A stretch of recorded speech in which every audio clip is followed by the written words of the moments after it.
Prishtinës nuk po festohet për fluturime, por për stafin. Nga ora 11 deri në ora 23, DJ, ushqim dhe atmosferë fantastike për njerëzit që kujdesen çdo ditë për udhëtimet tona. Jemi këtu për t'ju treguar se si duket një ditë ndryshe për ata që janë çdo ditë në shërbim të udhëtarëve.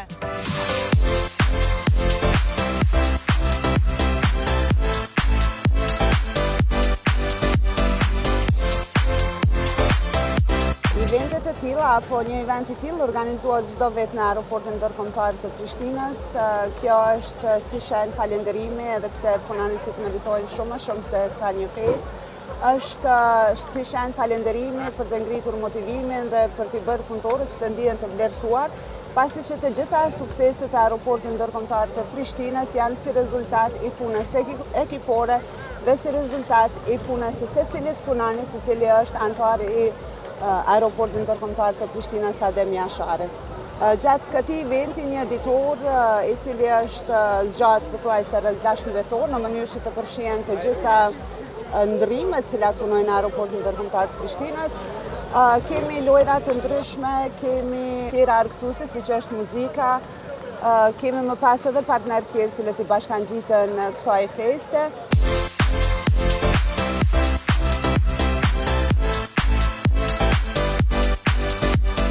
Eventeve të tilla punonjësit kanë mundësi që të njihen me njëri tjetrin apo të diskutojnë edhe me departamente tjera të cilat nuk janë të ndërlidhura ndoshta çdo ditë gjatë detyrave dhe punës së tyre të caktuar. Siç e shihni tani kemi edhe këto lojra të cilat veç i përmenda ku departamente të ndryshme marrin pjesë, më vonë do të kemi edhe muzikë, sigurisht gjatë ditës. Ushqim, pije, do të thotë gjitha ato cilat i përkasin një feste të tillë. Është një mundësi e mirë që t'i marrim do të thotë edhe përshtypjet e punonjësve për kompaninë, përshtypjet e punonjësve për të gjitha departamentet të tjera e kështu me radhë. Është një event i cili po besoj se është mjaft i qelluar për punonjësit e kompanisë. A do vazhdoni ta bëni për çdo vit këtë festë?